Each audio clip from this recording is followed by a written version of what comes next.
ইতিহাস বলে পতনের মুখে দাঁড়িয়ে থাকা কট্টর শাসন ব্যবস্থাগুলো প্রায়ই নিজেদের সবচেয়ে শক্তিশালী বলে প্রমাণ করতে চায়। ইরানও আজ তেমন এক সময় পার করছে।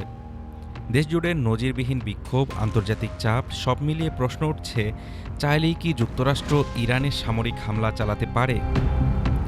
বাস্তবতা হলো, ইরান কোনো সাধারণ রাষ্ট্র নয়, যাকে বাইরে থেকে একটি আঘাতেই ভেঙে ফেলা যায়। এটি একটি নেটওয়ার্ক ভিত্তিক রাষ্ট্র ব্যবস্থা। সর্বোচ্চ নেতার কার্যালয়, রেভলিউশনারি গার্ডস, গোয়েন্দা সংস্থা, ধর্মীয় নেতৃত্ব এবং শক্তিশালী অর্থনৈতিক বলয় সবকিছু পরস্পরের সঙ্গে গভীরভাবে জড়িত। এই ব্যবস্থায় একটি অংশে আঘাত এলেও বিকল্প নেতৃত্ব ও নিয়ন্ত্রণ ব্যবস্থা সঙ্গে সঙ্গে সক্রিয় হয়ে ওঠে। এমন বাস্তবতায় যুক্তরাষ্ট্রের সামরিক বিকল্পগুলো অত্যন্ত সীমিত। প্রেসিডেন্ট ট্রাম্পের উপর একদিকে চাপ, বল প্রয়োগের মাধ্যমে সরকার পরিবর্তনের, অন্যদিকে তার আমেরিকা ফার্স্ট নীতি, যা দীর্ঘমেয়াদী যুদ্ধ ও নতুন মধ্যপ্রাচ্য সংকটের ঘোর বিরোধী। ফলে ট্রাম্প চাইলেও এমন কোনো হামলা চালাতে পারেন না, যার পরিণতি তাকে দীর্ঘমেয়াদী সংঘাতে টেনে নেবে।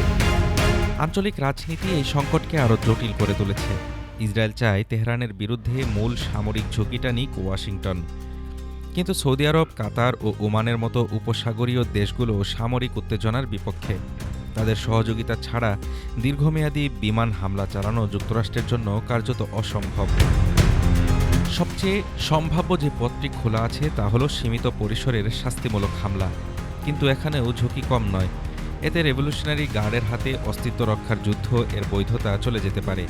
একই সঙ্গে বাড়তে পারে প্রক্সি হামলা, নৌপথে বিঘ্ন এবং আঞ্চলিক সংঘাতের ঝুঁকি। তাই যুক্তরাষ্ট্রের জন্য সবচেয়ে বাস্তবসম্মত বিকল্প হতে পারে সাইবার ও ইলেকট্রনিক অভিযান।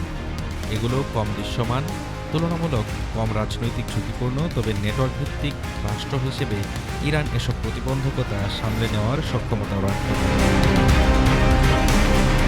সব মিলিয়ে বাস্তবতা একটাই, চাইলেও ইরানে যুক্তরাষ্ট্রের জন্য সামরিক হামলা চালানো সহজ নয়। বাইরের আঘাত নয়, বরং শাসন ব্যবস্থার ভেতরের সংহতি ইরানের সবচেয়ে বড় শক্তি।